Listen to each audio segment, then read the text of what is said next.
Good morning. Welcome to Unity Longmont Spiritual Center on the 11th of June, 2023. I'm Dava Money. I'll be speaking about sacred contracts, and Christina Hildebrandt is providing us with music, and we'll hear from Christina.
Thank you, Christina. Beautiful. Thank you for bringing us together with your music.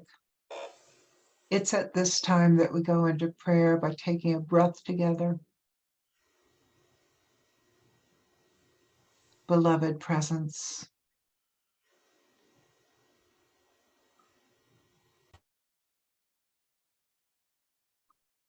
we gather together today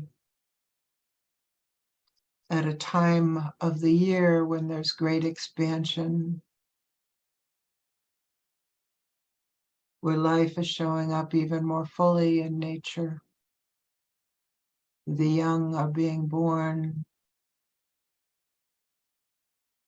the grass, the plants, the trees are growing and turning green, flowering.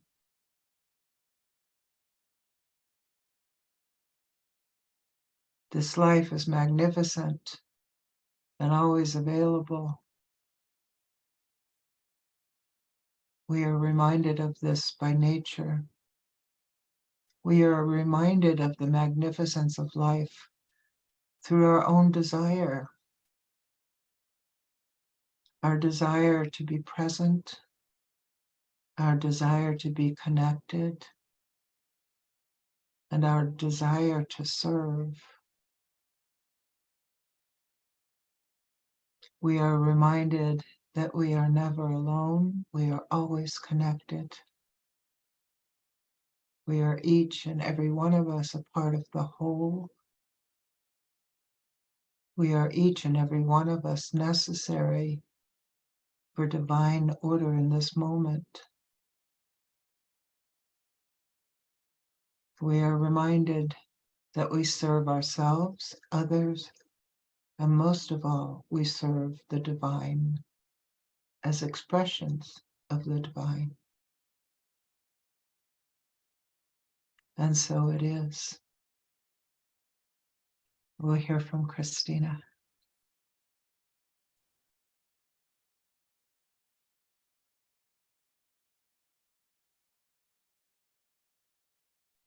Christina, you're muted. How'd that happen? Okay.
As always, thank you.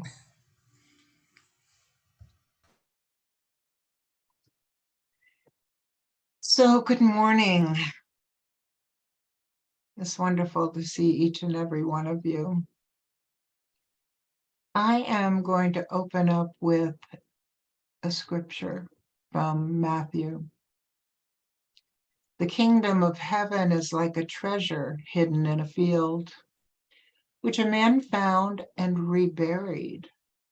Then in his joy he goes and sells all that he has and buys the field. There is another one.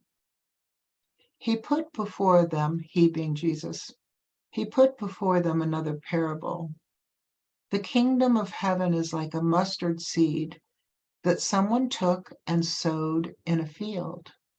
It is the smallest of seeds, but when it has grown, it is the greatest of shrubs and becomes a tree, so that the birds of the air come and make nests in its branches. So, what are these treasures, these seeds? They are our spiritual consciousness. They are a treasure each and every one of us has. And we often need to find it. We may need to seek it at different times in our lives. And when we find it, we recognize it. And when we find it, we may be joyous and share it with others. It is a treasure. It is our birthright. So Charles Fillmore, the person who started Unity, talked about the kingdom of heaven is our Christ consciousness, which everyone has. And our Christ consciousness develops over time. Wherever we are in the development of that consciousness is perfect, just exactly where we need to be. Our evolution as human beings and spiritual beings is inevitable. It happens. There's a force that drives that. So recently I participated in a meeting that was about, do we engage in a contract before we are born? So I invite you, just consider, does that resonate for you? Is it something you have thought about before? A pre-birth plan includes many things. It is the drive to develop wisdom and unconditional love while here on earth as a human being. It is the recognition that life here on earth is brief, the blink of an eye. There's another piece that I think is hopeful. It is the recognition that no one here is permanently harmed by what has happened to them. That takes me to the recognition that, yes, we are here as humans and we have an eternal soul. And it is the soul that cannot be harmed. Any wisdom gained during this lifetime is for all eternity. I know that our human consciousness, as it grows and expands, it impacts not just us, it impacts those around us, and it impacts the collective unconsciousness. So I'm only guessing, but I'm imagining that every time that we gain spiritual consciousness, it impacts the whole in some way. Life is about change. Change is inevitable. And many of those changes force us to do something different. We're all impacted by life. We're all impacted by changes. One of the things that's very clear in these contracts is we always have a choice. So life changes. We have a choice as to how we respond to it. We have a choice as to what we do about it. And we also have a choice as to whether or not that event helps us in our expansion of our consciousness. So our lessons here are to teach us how to fully give and receive love. Think for a moment, how do each of us give and receive love? It's a cycle, the giving and receiving. Those life plans that are established by our soul before life can be altered as our vibrations change. So as our consciousness grows, the life plan is adjusted. Not everything in the plan might occur. Not everything in our lives is determined by the plan, but those things in the plan have a high probability of occurring. Things in the plan are about some events, about some of the people we will meet, and about some of the struggles we will have. Why have struggle? Well, we know that is when we have our biggest growth. When we encounter an experience internally or externally that is bringing us to struggle, we have choice. Do we grow through woe or wisdom? So I learned of this concept a number of years ago. Carolyn Mace is my favorite teacher about the sacred contracts. And my daughter and I went to see her in Philadelphia for a weekend in the mid-1980s. And she was talking then about why don't people heal? And so there was a lot of inference about soul. And I don't remember her naming contracts at that point. But I saw her again in Florida with Eckhart Tolle and Deepak Chopra for a weekend, so she wasn't the prominent person. But again, she inferred contracts. Then in 1999, I went up to New Jersey to spend a weekend with her, and she fully spoke about contracts. I was so excited to go that weekend that I told all my friends, of course. And one friend shared that she and Carolyn and Gary Zukav used to sit around a kitchen table and talk about spirituality. So she asked me to give Carolyn a message.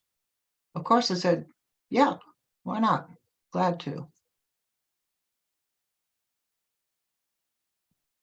I get up there, or in the 80s, there were probably 30 people at the event my daughter and I attended. And later in Florida, there were probably 200 people. Well, at this 1999 event, there were easily 1,000 people. So I walk into the big hall, and my first thought is, how am I going to get a message to her?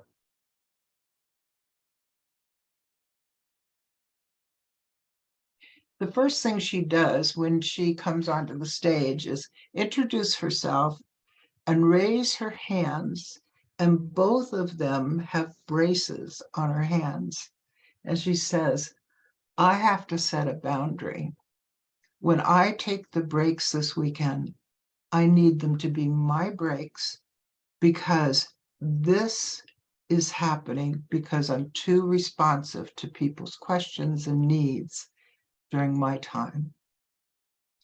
So I'm thinking, I certainly can't get the message to her. I've got to respect what she's needing. And the weekend unfolds. It's amazing. She's talking about the Wizard of Oz and the archetypes and what they have to do with us and our sacred contract. And when I first got there with another person, they had messed up our reservation. So they upgraded us at no cost to this beautiful suite on the top floor. So every time we needed to go downstairs, we needed this elevator. And it worked perfectly, like elevators do, up, down, up, down.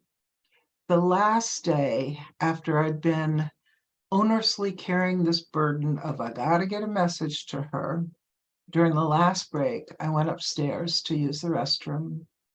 Elevator worked. I come out to go downstairs and I push the elevator button. It doesn't engage. Nothing happens. I try again, and I'm starting to get frustrated. And then I hear that that quiet voice would then say, it will work when it needs to, and you will get off of the elevator and she'll be to your left. So it does. I get on the elevator, I go downstairs, the door opens, and Carolyn Mace is leaning against the outer wall, looking exhausted, surrounded by her people protecting her. And I look at her and I said, my friend Jane asked me to tell you blah, blah, blah, blah, blah. And she goes, she's a lovely woman. I was done. So Carolyn Mace writes about these contracts in a wonderful book called Sacred Contracts. And I want to go through some of the pieces about a contract. Choice is our greatest personal power. Let us remember that. Sometimes it's hard to make a choice. Sometimes I know I'm personally fearful. If I do this, will it work? If I do that, will it hurt somebody? What is mine to do? One choice we have always is to take a pause, to take a breath, and see what our intuition tells us, what that inner voice tells us. And we may receive guidance through images, through voice, through a felt sense. But guidance is intuition that we don't necessarily know how to explain. And the more that we follow it, the more we experience it. Intuition always alerts us to something is happening here and now. We might get tingles. We might get a physical sensation. We might get our brain, our human brain say, alert, something's going on. There's always an intensity in that moment. So we may feel a strong energetic response to a person or to an event. Yesterday, I had the sweetest experience in my neighborhood. I knew this woman was taking care of the house of a neighbor. And I walked my dog late over to the field and let her off the leash. And I turned around and here comes this woman, and I know her because I recognize the dog, which I have taken care of. And there was this pull, this energy pull. And I wave and we go and we have a 40-minute conversation, the sweetest, sweetest conversation about spirituality. It's moments like that that we are offered so often. What do they have to do with our contract? That person, that soul of the other, may be part of my contract and me part of hers. The fullest expression of our spirit is our divine potential. Again, potential is what we're moving toward in the evolution of our consciousness. One example is the hero's journey. We know Joseph Campbell and others have talked about the hero's journey. And part of that is the hero is meant to struggle in order to grow and change.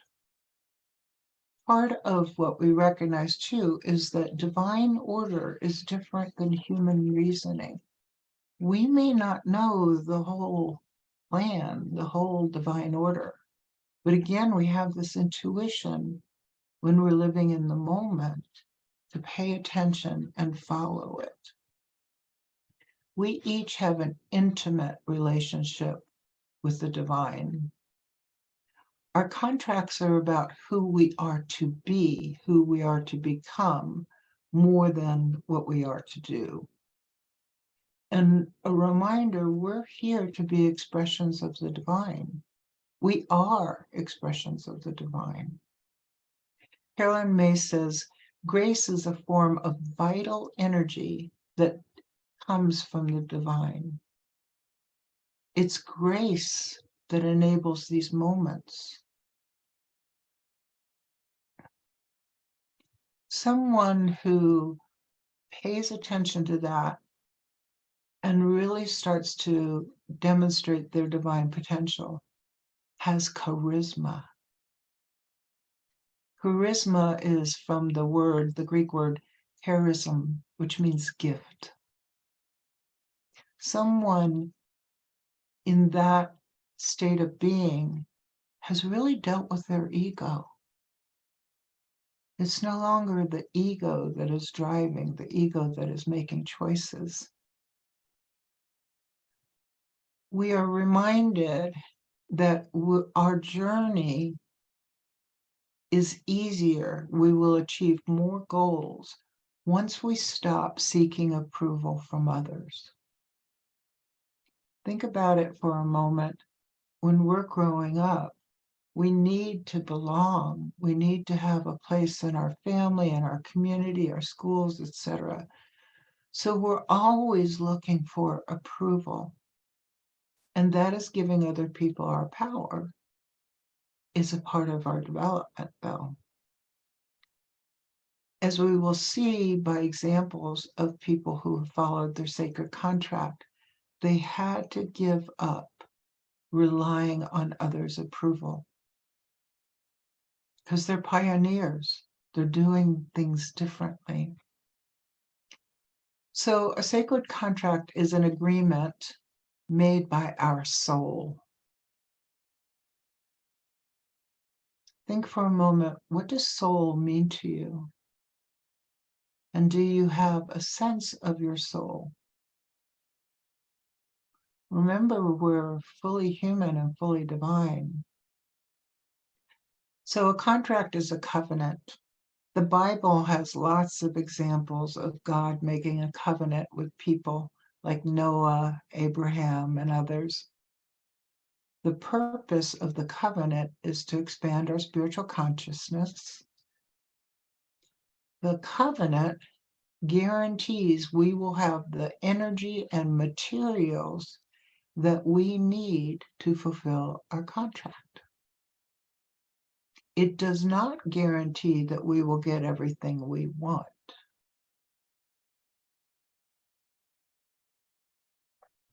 It's helpful, I think, to remember that love, that which the world is, that which we are, is about desire. And desire is what gets us motivated and going.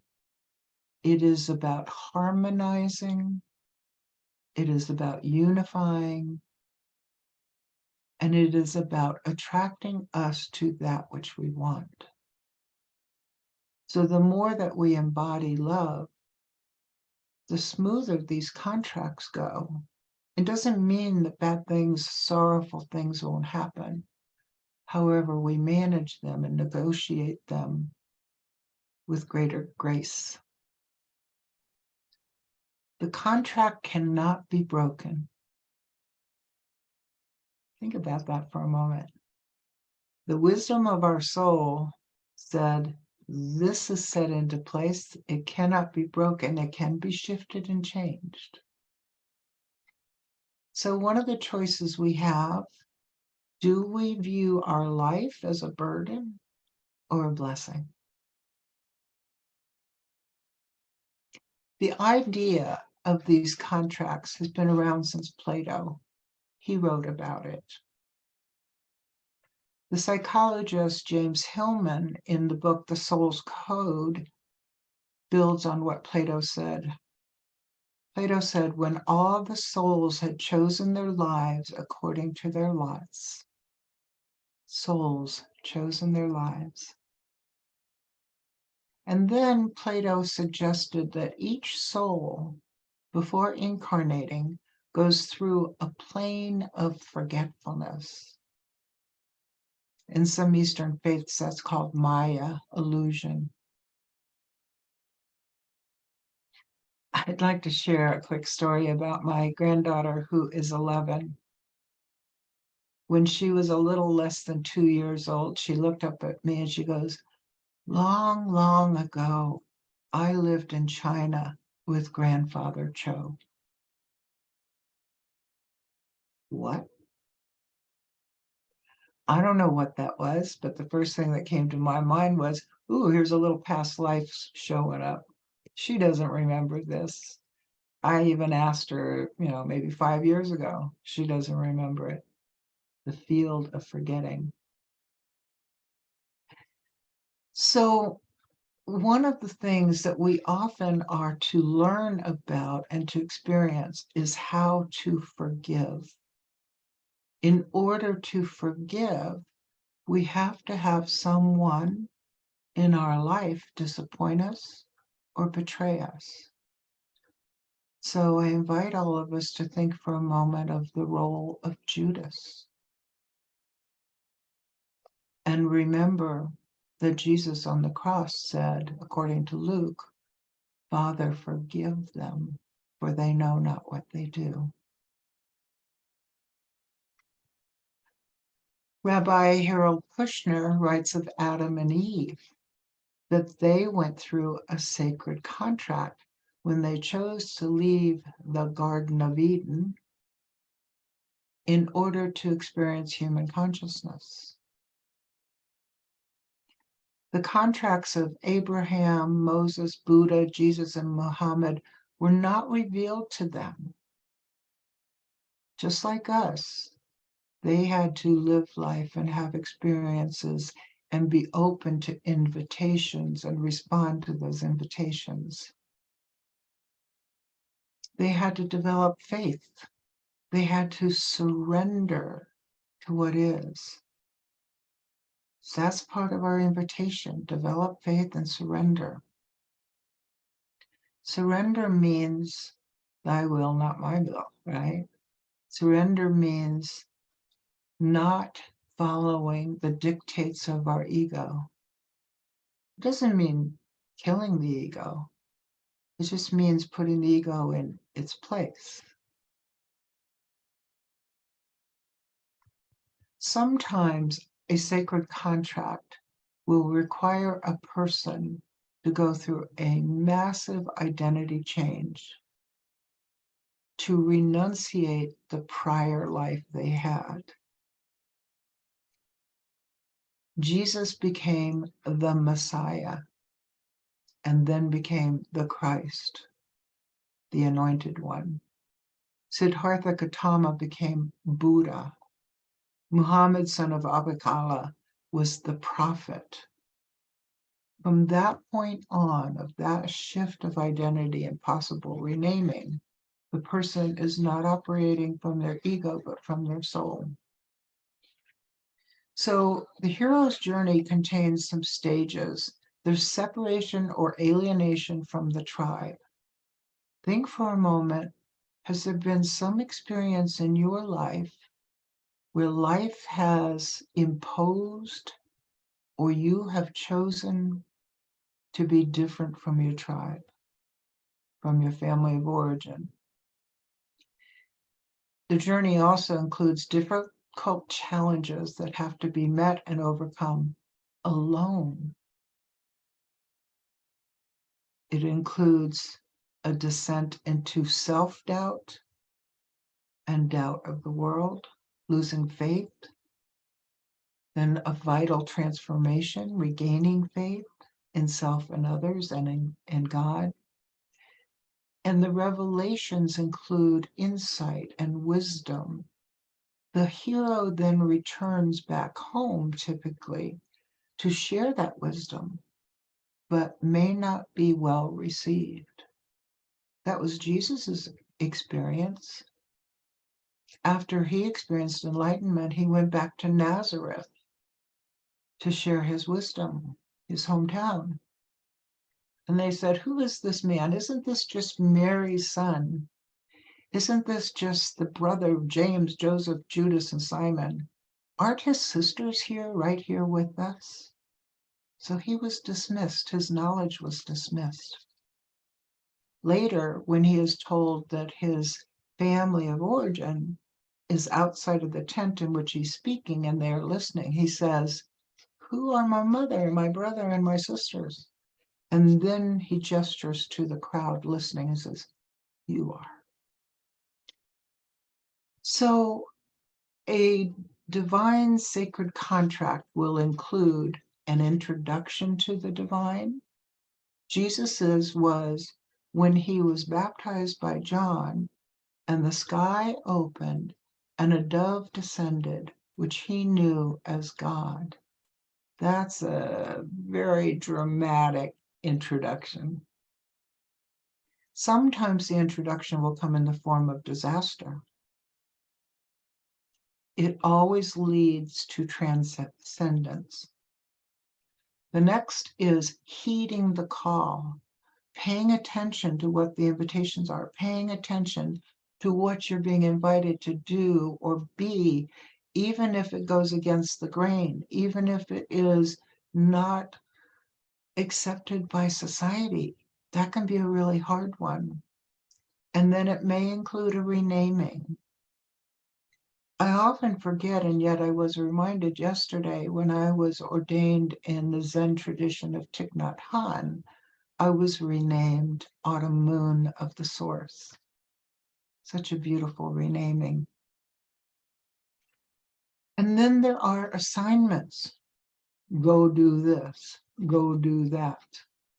And those assignments come in various forms, but as our intuition develops, we begin to recognize them. And when they come, we need to agree to the assignment, even, and they often are, very hard. The ongoing piece is surrender. We are reading The Surrender Experiment by Michael Singer, and it is so outstanding how he learns to surrender, how he begins to recognize this is a moment in which I need to surrender, even if it doesn't make sense. And then he describes the glorious thing that happens because of that. So Jesus's contract included his baptism, at which time he was told, "You are my son, the beloved, my favor rests on you." And then he has a 40-day fast. There at his weakest, he encounters temptations. We will all be tempted off of our path.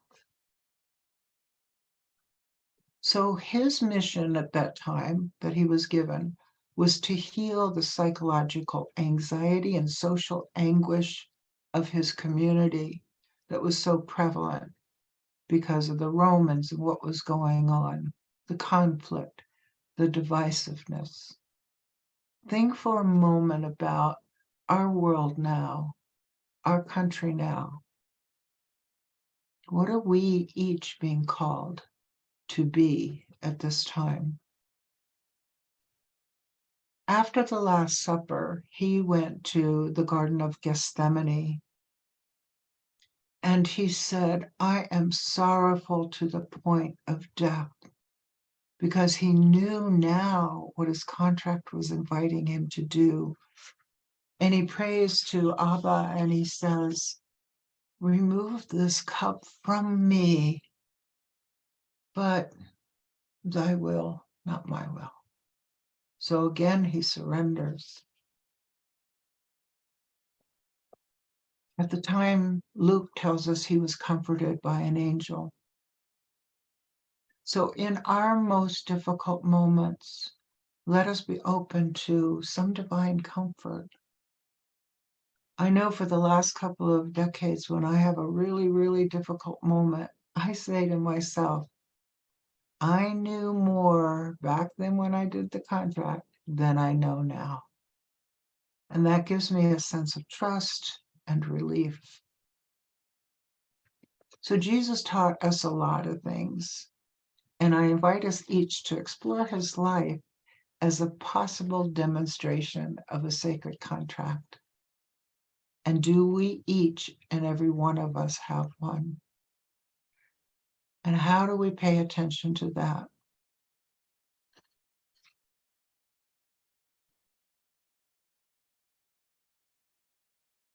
I would like, I think in every talk I do, to bring it back to us. And so recently I've been focusing on the way shower, Jesus. And I think every action, every comment he made that was recorded by witnesses no sooner than 50 years after his death, every one of those stories has meaning for us if we pause and ask, what does this have to do with me? And so it is. We'll hear from Christina.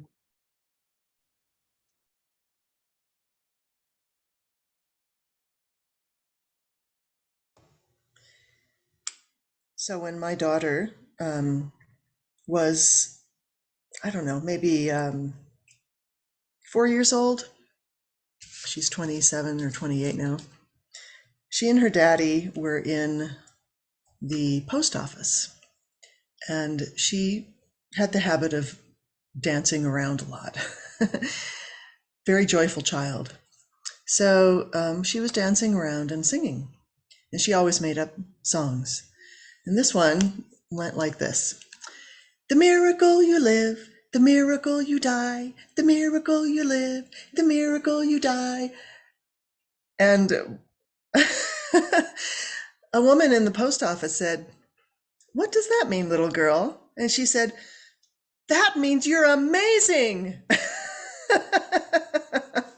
So I decided to make a little song just on the spot, and we'll see how it goes. The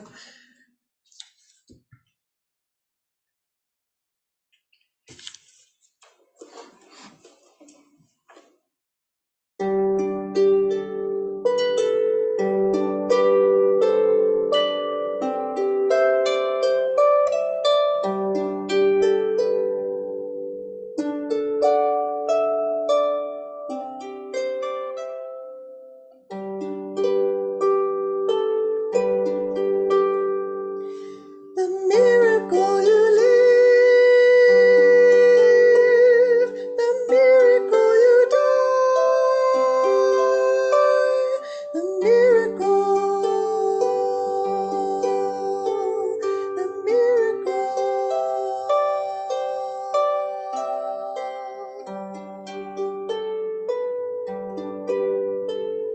The miracle you live, the miracle you die, the miracle you live, the miracle you die. What does that mean?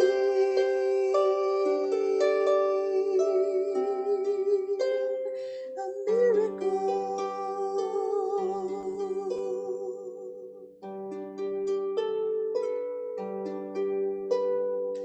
The miracle you live, it's a miracle. The miracle you die, it's a miracle. And what does that mean?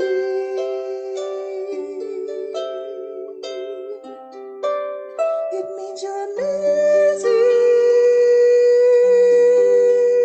You're amazing. You're amazing.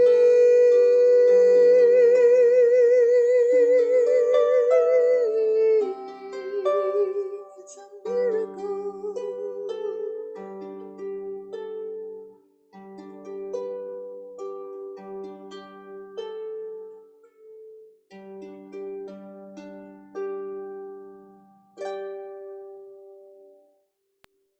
Christina, you are amazing.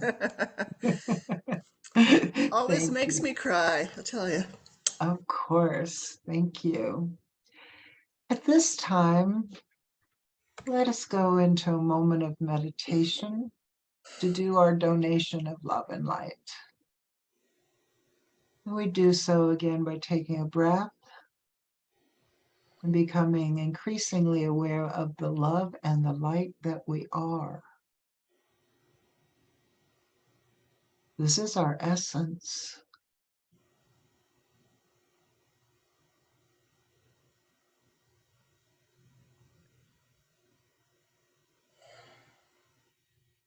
And we remember we always have choice.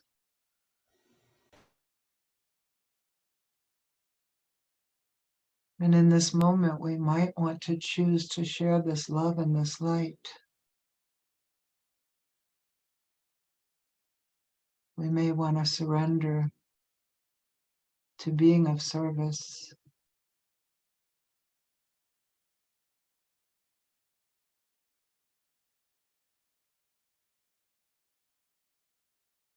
Let us notice as we share it, nothing diminishes, it increases, it grows.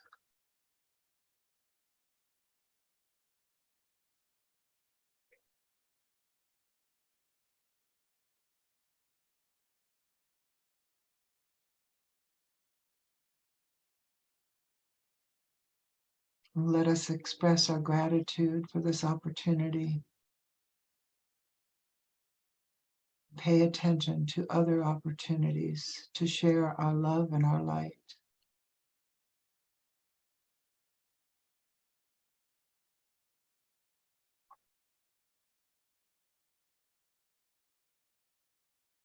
And so it is. And we will finish with Christina.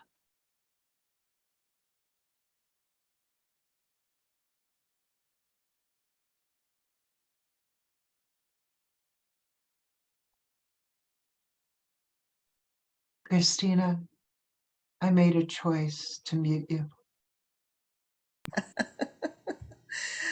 Well, it sounded pretty good on this end.